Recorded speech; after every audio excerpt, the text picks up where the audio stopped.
السلام علیکم ورحمۃ اللہ وبرکاتہ۔ حضور پاک صلی اللہ علیہ وسلم کی میلاد سیریز کا سلسلہ جاری ہے۔ میلاد النبی صلی اللہ علیہ وسلم کی محافلیں جگہ جگہ ہو رہی ہیں، تو ایسا کیسے ہو سکتا ہے کہ ہم سرکار صلی اللہ علیہ وسلم کا ذکر نہ کریں۔ اللہ ہمیں ہماری ساری زندگی قیامت تک ان کا ذکر کرنے والوں میں شمار فرمائے۔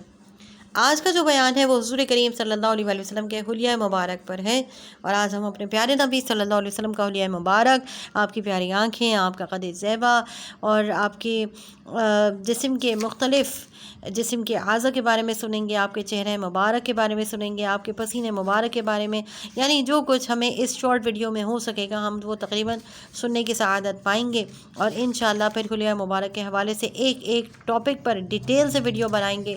تو اللہ تبارک و تعالیٰ سے دعا ہے کہ ہمارے ذکر کو قبول اور منظور فرمائیں۔ اور اس سے پہلے ہم اپنی ویڈیو سٹارٹ کریں، اپنا بیان سٹارٹ کریں، آپ اس چینل کو ضرور سبسکرائب کیجئے اگر آپ کا دل کرتا ہے، تو اگر آپ کا دل نہیں کرتا تو بھلے سے ابھی اسکپ کر کے ویڈیو آپ کسی اور چینل پر چلے جائیں۔ آپ اور اس کو شیئر کیجئے۔ میں اپنے والدین، اپنے اساتذہ کرام، اپنے پیاروں کے اصالِ ثواب کے لیے اس ویڈیو کو ریکارڈ کر رہی ہوں، تاکہ جتنے بھی لوگ اسے سنیں اور یہ جب تک چلتی رہے، میرے والدین، میرے اساتذہ کرام کو، میرے پیاروں کو، مجھے اس کا ثواب ملتا رہے۔ آپ لوگ اپنی ایک ڈاؤن لائن بنائیے جس میں آپ جس کو یہ فارورڈ کریں گے، آپ کے والدین کو آپ اس نیت سے کیجئے کہ آپ کے والدین، آپ کے اساتذہ کرام سب کو اس کا ثواب پہنچے، آپ کو خود پہنچے۔ اللہ کرے کہ ہماری یہ نیت، ہماری یہ خلوص اور ہماری یہ جو سوچ ہے اللہ تعالیٰ کے بارے میں قبول اور منظور ہو جائے۔ تو آئیے اپنا بیان سٹارٹ کرتے ہیں۔ حضور نبی کریم صلی اللہ علیہ وسلم کا حلیہ مبارک۔ حضرت ملا علی قاری رحمۃ اللہ تعالیٰ علیہ فرماتے ہیں کہ کسی شخص کا ایمان اس وقت تک کمپلیٹ نہیں ہوتا ہے، مکمل نہیں ہو سکتا، جب تک کہ وہ یہ خرید نہ رکھے، یہ اعتقاد نہ رکھے، اس کا یہ عقیدہ نہ ہو کہ بلا شبہ، نو ڈاؤٹ، حضور نبی کریم صلی اللہ علیہ وسلم کا وجود گرامی ظاہری اور باطنی کمالات ہر شخص سے بڑھ کر ہے۔ یعنی حضور پاک صلی اللہ علیہ وسلم اونلی پرفیکٹ مین ہے۔ آپ سے پہلے نہ آپ سے زیادہ اچھا کوئی تھا، نہ آپ کے بعد آپ سے زیادہ اچھا کوئی ہے، نہ ظاہری طور پر، نہ جسمانی طور پر، نہ روحانی طور پر، یعنی کسی طور پر بھی آپ سے بڑھ کر کوئی نہیں، آپ کے برابر کا بھی کوئی نہیں ہے۔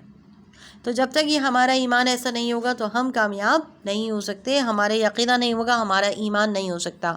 پھر بتا دیں، ایمانی پتہ یہی ہے کہ ہم رسول اللہ صلی اللہ علیہ وسلم کو جانیں، ان کو مانیں، ان کی باتوں پر عمل کریں، ان کا سنیں، ان کا سنائیں، ان کی بات کریں، ان کی بات سنیں، لوگوں سے ان کا ذکر کریں اور ان کی باتوں میں ہی اپنی زندگی کو گزاریں، تب تو بات بنتی ہے۔ ہمارا ایمانی پتہ یہی ہے کہ ہمارے نبی صلی اللہ علیہ وسلم ہمارے آخری نبی ہیں، ان کے بعد کوئی اور نبی نہیں آئے گا۔ ہم نے یہ بات خود بھی یاد رکھنی ہے اور اپنے بچوں کو بھی یاد کروانی ہے، اسی میں ہمارا اور ہمارے گھر بھر کا بھلا ہے۔ تو اللہ تبارک و تعالی ہماری مدد فرمائے۔ انہیں جانا، انہیں مانا، نہ رکھا غیر سے کام، للہ الحمد میں دنیا سے مسلمان گیا۔ تو حضرت ملا علی قاری رحمۃ اللہ تعالیٰ علیہ بھی کچھ اسی طرح ذکر فرماتے ہیں کہ وہ اس خوبی کے ساتھ ودیت کر دیے گئے ہیں حضور پاک صلی اللہ علیہ وسلم کہ ظاہری اوصاف کا جلال، کمال، عظمت باطن کا آئینہ دار بن گیا۔ یعنی حضور پاک صلی اللہ تعالیٰ علیہ وسلم آپ کی جو تمام خصوصیات ہیں، ظاہری اور باطنی کمالات، سب ہر شخص سے بڑھ کر، یہ سینٹرل آئیڈیا ہے اس کا، یہ مرکزی خیال ہے، یہ مختصر پوائنٹ ہے ہماری زندگی کا جو ہم نے یاد رکھنا ہے، اپنے دماغ میں، اپنے دل میں سے سماتا۔ اچھا، حضور پاک صلی اللہ علیہ وسلم کی تھوڑا سا ذکر کر لیتے ہیں آنکھوں کا۔ آپ صلی اللہ علیہ وسلم کی آنکھوں کے اعجاز کے بارے میں کہ حضرت حلیمہ سعدیہ رضی اللہ تعالیٰ عنہا مکہ مکرمہ میں پہلی بار آپ صلی اللہ علیہ وسلم کی خدمت میں حاضر ہونے کے بارے میں فرماتی ہیں کہ آپ صلی اللہ علیہ وسلم کا حسن و جمال دیکھ کر میں حیرت میں ڈوب گئی۔ ایک ہوتا ہے نا، میں فدا ہو گئی، میں قربان ہو گئی، میں اپنے آپ کو بھول گئی۔ آپ فرماتی ہیں میں حیرت میں ڈوب گئی، یعنی کوئی اتنا حسین بھی ہو سکتا ہے بھلا؟ اس حسن کی کشش کی وجہ سے میں ان کے قریب آئی، میں نے آپ صلی اللہ علیہ وسلم کے سینے پر ہاتھ رکھا، آپ صلی اللہ علیہ وسلم نے مسکراتے ہوئے اپنی مبارک آنکھیں کھولیں تو میں نے آپ صلی اللہ علیہ وسلم کی مبارک آنکھوں سے نور کی شعاعیں نکلتی ہوئی دیکھی، جس کی روشنی آسمان تک پھیلی ہوئی ہے۔ آنکھ والا تیرے جوبن کا نظارہ دیکھے، آنکھ والا تیرے جوبن کا نظارہ دیکھے، دیدہ کور کو کیا آئے نظر کیا دیکھے۔ یعنی حضور پاک صلی اللہ علیہ وسلم کی جو خوبصورتیاں ہیں، جو آپ صلی اللہ علیہ وسلم کی اداؤں کا، جوانی کا، آپ کے بچپن کے حسن کا، آپ کے ہر عمر کے ہر دور کے حسن کا جو عالم ہے، وہ تو آنکھ والے ہی دیکھ سکتے ہیں، وہ تو وہی دیکھ سکتے ہیں جنہیں اللہ نے یہ اعزاز عطا فرمائے ہیں۔ دیدہ کور یعنی جس دیدے میں نور ہی نہیں ہے، جس دیدے میں روشنی نہیں ہے، جس دیدے میں طاقت ہی نہیں ہے، جس آنکھ میں، دیدہ کور کو کیا آئے نظر کیا دیکھے۔ حضور پاک صلی اللہ علیہ وسلم کا قد زیبا کے بارے میں ذکر کرتے ہیں کہ حضرت عائشہ صدیقہ رضی اللہ تعالیٰ عنہ آپ صلی اللہ علیہ وسلم کے قد زیبا کے بارے میں فرماتی ہیں، آپ صلی اللہ علیہ وسلم نہ زیادہ دراز قد اور نہ ہی کوتاہ قد تھے، بلکہ آپ صلی اللہ علیہ وسلم کا قد مبارک میانہ تھا۔ جس وقت کسی طویل القامت کے ساتھ مل کر چلتے تو اس سے بلند نظر آتے، یعنی آپ سے بلند کوئی اور لگتا ہی نہیں تھا۔ آپ صلی اللہ علیہ وسلم جب کسی طویل القد کے ساتھ ہوتے تو پھر بھی اس سے بلند نظر آتے، اور جب آپ کسی طویل القامت کے ساتھ مل کر چلتے تو اس سے بلند نظر آتے، اور بسا اوقات دو بلند قامت آدمیوں کے درمیان چلتے تو ان دونوں سے بلند تر نظر آتے۔ یہ حضور پاک صلی اللہ علیہ وسلم کا معجزہ ہے، لیکن دیکھنے والا حیران رہ جاتا کہ جب وہ جدا ہوتے تو وہ دراز قد اور آپ صلی اللہ علیہ وسلم کا قد انور میانہ دکھائی دیتا تھا، لیکن جب آپ ساتھ چلتے تھے تو آپ سے بلند کوئی اور ہو سکتا تھا بھلا؟ یعنی دوسروں کے مقابل بلند دکھائی دیا کرتے تھے، لیکن تنہا معتدل میانہ قد تھے۔ ایک اور حدیث پاک میں حضرت ابو ہریرہ رضی اللہ تعالیٰ عنہ فرماتے ہیں، آپ صلی اللہ علیہ وسلم کے ساتھ چلنے والے سے بلند قامت دکھائی دیتے تھے۔ آپ صلی اللہ علیہ وسلم جو آپ کے ساتھ چلتا تھا اس سے زیادہ بلند قامت دکھائی دیتے، اور رنگ مبارک سفید تھا، یوں لگتا تھا کہ گویا آپ صلی اللہ علیہ وسلم چاندی سے بنائے گئے ہیں۔ کیا بات ہے حضرت ابو ہریرہ کی، کیا مثال ذکر فرمائی ہے حضرت حضور پاک صلی اللہ علیہ وسلم کے چہرہ مبارک کے اعجاز کے بارے میں۔ حضرت انس بن مالک رضی اللہ تعالیٰ عنہ فرماتے ہیں کہ آپ صلی اللہ علیہ وسلم کے رنگ مبارک میں ایسی چمک تھی، ایسی چمک اور آب و تاب تھی کہ اس میں چاندی کی طرح سفیدی اور سونے کی طرح سنہری جھلک تھی، گویا رنگ نہ بالکل گندمی نہ بالکل سفید، سینہ مبارک چمکدار موتیوں کی طرح شفاف تھا۔ میں نے حضور نبی کریم صلی اللہ علیہ وسلم کے کف مبارک سے زیادہ نرم اور ملائم کوئی ریشم نہیں چھوا، اور آپ صلی اللہ علیہ وسلم کی خوشبو سے بڑھ کر کوئی خوشبو نہیں سونگھی۔ حضرت علی المرتضیٰ رضی اللہ تعالیٰ عنہ فرماتے ہیں کہ آپ صلی اللہ علیہ وسلم کا رنگ مبارک سفید تھا، جس پر سرخی جھلکتی تھی جیسے چاندی پر سونے کا پانی چڑھایا گیا ہو، یعنی بظاہر سرخی مائل تھا مگر اس سے انوار پھوٹتے نظر آتے تھے۔ ایک اور حدیث پاک میں حضرت کعب بن مالک رضی اللہ تعالیٰ عنہ فرماتے ہیں کہ خوشی کے وقت حضور نبی کریم صلی اللہ علیہ وسلم کے چہرہ انور سے نور کی شعائیں پھوٹنے لگتی تھیں، اور چہرہ اقدس یوں لگتا تھا جیسے چاند کا ٹکڑا ہے، اور آپ صلی اللہ علیہ وسلم کی حالت سرور کو اس سے پہچان جاتے تھے کہ آپ صلی اللہ علیہ وسلم کہ اس وقت خوشی کے عالم میں ہیں یا پھر آپ اس وقت جلال کے عالم میں ہیں۔ یہ حدیث پاک بخاری میں موجود ہے۔ چاند سے ان کے چہرے پر گے سوئے مشک فام دو، دن ہے کھلا ہوا مگر وقت سحر ہے شام دو، ہاتھوں سے چار یار کے ہم کو ملیں گے چار جام، کہیے انشاءاللہ، ہاتھوں سے چار یار کے ہم کو ملیں گے جام چار، دست حسن حسین سے اور ملیں گے جام دو، دست حسن حسین سے اور ملیں گے جام دو، انشاءاللہ آب کوثر کے پیالے بھر بھر کے پئیں گے۔ ایک اور حدیث پاک میں جابر بن سمرہ رضی اللہ تعالیٰ عنہ فرماتے ہیں کہ رات چاند پورے جوبن پر تھا، اور ادھر حضور نبی کریم صلی اللہ علیہ وسلم بھی تشریف فرماتے۔ اس وقت آپ صلی اللہ علیہ وسلم سرخ دھاری دھار چادر ملبوس تھے، یعنی چادر پہنے ہوئے تھے۔ اس رات کبھی میں آپ صلی اللہ علیہ وسلم کے حسن کو دیکھتا اور کبھی چمکتے ہوئے چاند کو۔ آپ صلی اللہ علیہ وسلم چاند سے کہیں زیادہ حسین لگ رہے تھے، سبحان اللہ۔ حدیث پاک ترمذی شریف میں۔ حضرت ابوبکر صدیق رضی اللہ تعالیٰ عنہ سے روایت ہے کہ حضور نبی کریم صلی اللہ علیہ وآلہ وسلم کا چہرہ انور 14ویں کے چاند کے حلقے اور دائرے کی مانند نظر آتا تھا۔ حضرت عبداللہ بن عباس رضی اللہ تعالیٰ عنہ سے روایت ہے کہ حضور نبی کریم صلی اللہ علیہ وسلم کا سایہ نہیں تھا۔ جب آپ صلی اللہ علیہ وسلم سورج کے سامنے کھڑے ہوتے تو آپ صلی اللہ علیہ وسلم کے چہرے انور کی چمک اور ضیاء، یعنی جو روشنی تھی سورج کی چمک اور ضیاء پر لب آ جاتی، اور جب کبھی چراغ کے سامنے کھڑے ہوتے تو آپ صلی اللہ علیہ وسلم کا نور چراغ کے نور پر لب آ جاتا۔ حضور پاک صلی اللہ علیہ وسلم کے پسینہ مبارک کی برکات کا تھوڑا سا مختصر ذکر کرتے ہیں۔ حضرت عائشہ صدیقہ رضی اللہ تعالیٰ عنہ سے روایت ہے، حضور نبی کریم صلی اللہ علیہ وسلم کا پسینہ مبارک چہرہ انور یوں معلوم ہوتا تھا جیسے آبدار موتی ہوں، اور خوشبو کے لحاظ سے وہ خالص کستوری سے زیادہ پاکیزہ اور مہک والا ہوتا تھا۔ حضرت عائشہ صدیقہ رضی اللہ تعالیٰ عنہ فرماتی ہیں کہ حضور نبی کریم صلی اللہ علیہ وسلم کی بارگاہ میں سیاہ رنگ کی چادر پیش کی گئی۔ آپ صلی اللہ علیہ وسلم نے اسے زیبتاً فرمایا اور مجھے مخاطب ہو کر فرمایا، عائشہ صدیقہ رضی اللہ تعالیٰ عنہ یہ چادر کیسی لگتی ہے؟ میں نے عرض کیا بہت ہی خوبصورت لگ رہی ہے۔ آپ صلی اللہ علیہ وسلم کے حسن کی سفیدی نے اس کی سیاہی کو اور اس چادر کی سیاہی نے آپ صلی اللہ علیہ وسلم کی سفیدی کو دوبالا کر دیا تھا۔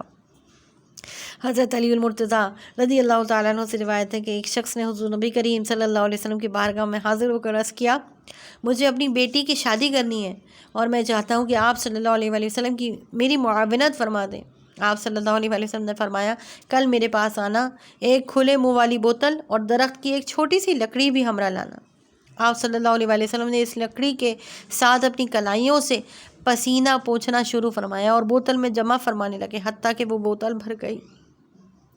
پھر آپ صلی اللہ علیہ وسلم نے فرمایا، اس کو لے جا اور گھر والوں سے کہنا جب خوشبو لگانے کا ارادہ ہو تو اس لکڑی کو بوتل میں ڈبو کر بدن پر لگائیں، ان کے لیے عظیم خوشبو ثابت ہوگی، اور جب گھر والے اس خوشبو کو اپنے بدن پر لگا دے تو سب اہل مدینہ اس خوشبو کو سونگھنے آتے، بلکہ اس گھر والوں کا نام ہی خوشبو والے لوگ پڑ گیا۔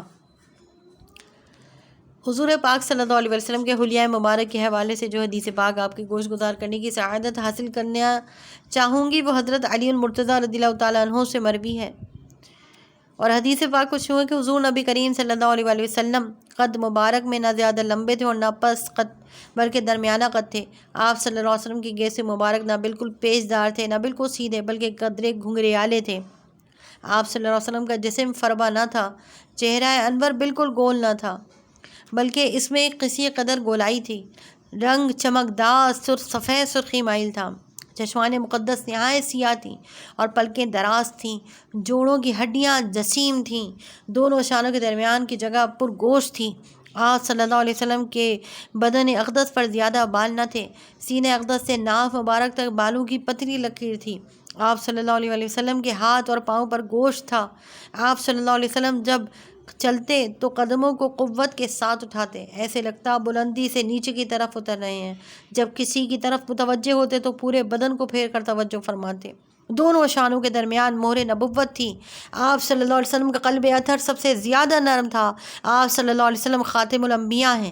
آپ صلی اللہ علیہ وسلم کلام مبارک میں سب سے زیادہ تاثیر تھی۔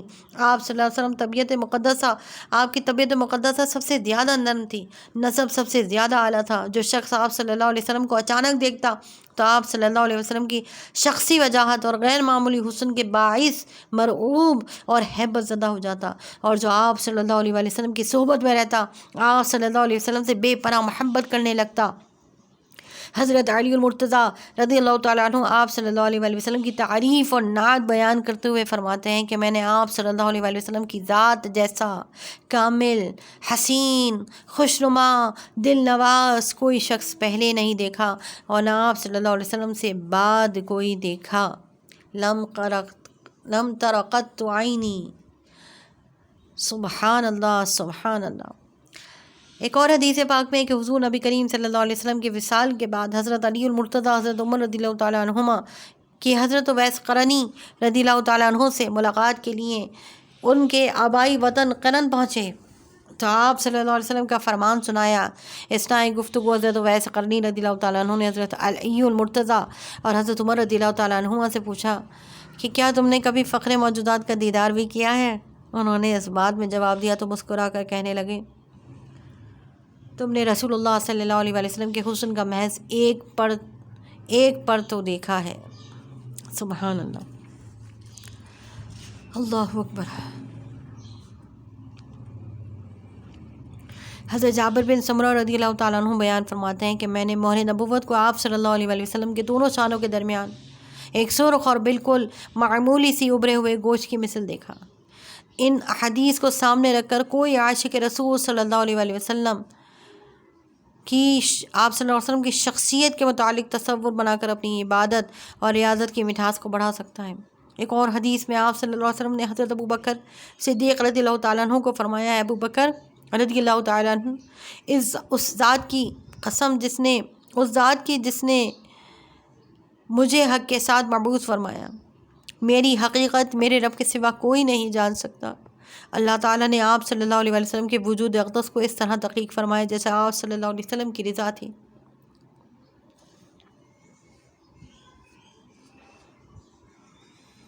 حضرت ہند بن ابی حالہ رضی اللہ تعالیٰ عنہ سے حلیہ مبارک کے بارے میں ایک حدیث پاک مروی ہے کہ حضرت امام حسن رضی اللہ تعالیٰ عنہ نے اپنے ماموں حضرت ہند بن ابی حالہ رضی اللہ تعالیٰ عنہ سے آپ صلی اللہ علیہ وسلم کے حلیہ مبارک کے بارے میں پوچھا۔ اس پر آپ رضی اللہ تعالیٰ عنہ نے فرمایا، حضور نبی کریم صلی اللہ علیہ وسلم عظیم المرتبت باروب انسان تھے۔ آپ صلی اللہ علیہ وسلم کا چہرہ مبارک 14ویں رات کے چاند کی طرح چمکتا تھا۔ قد مبارک متوسط لیکن لمبے قد والے سے نسبتاً پست تھا۔ سر اقدس اعتدال کے ساتھ بڑا تھا۔ بال مبارک قدرے بل کھاتے ہوئے تھے۔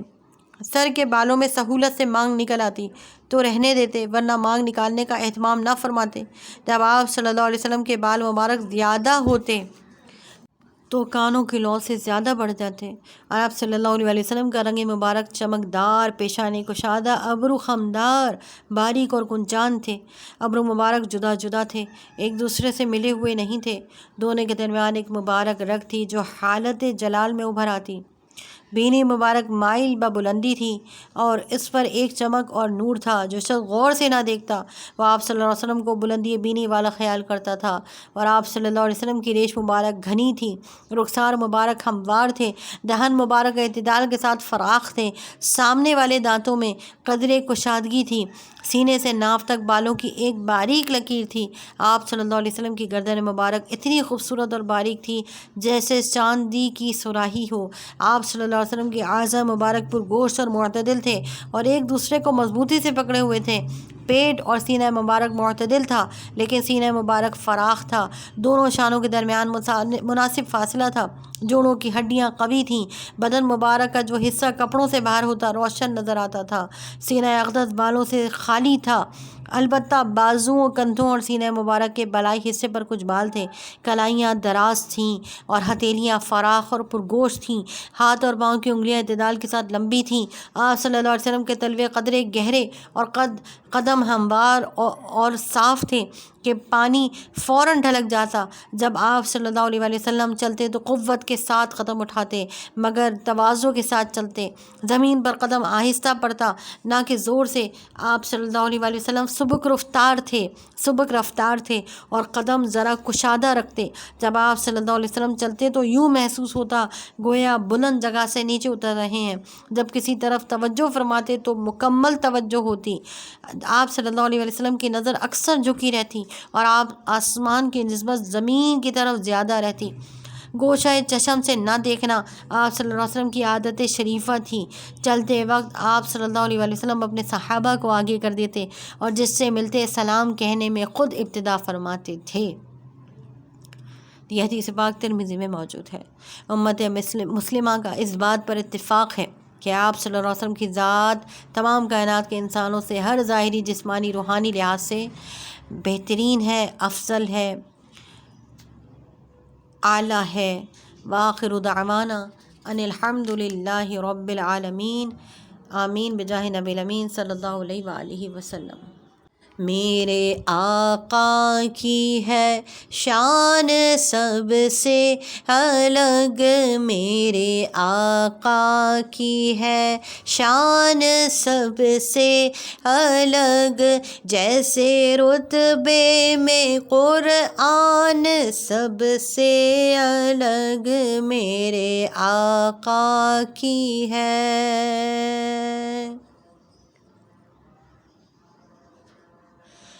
رحمتیں بے طلب، شفقتیں بے سبب، رحمتیں بے طلب، شفقتیں بے سبب، رحمتیں بے طلب، شفقتیں بے سبب، ان کی بخشش کا عنوان سب سے الگ، ان کی بخشش کا عنوان سب سے الگ، جیسے رتبے میں قرآن سب سے الگ، میرے آقا کی ہے شان سب سے الگ۔ ان کو دیکھا نہیں، ان کو دیکھا نہیں، ان کو دیکھا نہیں، ان کو دیکھا نہیں، ان کو دیکھا نہیں، ان کو دیکھا نہیں، ان کو دیکھا نہیں، ان کو دیکھا نہیں، ان کو دیکھا نہیں، ان کو دیکھا نہیں، پھر بھی پہچان لیں، ان کو دیکھا نہیں، پھر بھی پہچان لیں، ان کو دیکھا نہیں، پھر بھی پہچان لیں، میری آنکھوں کا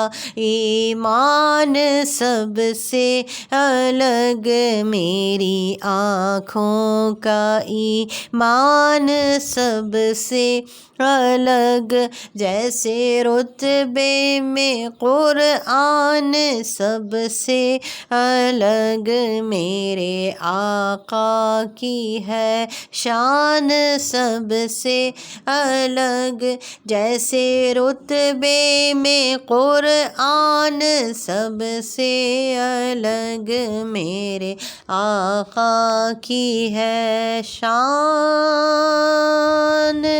سب سے الگ۔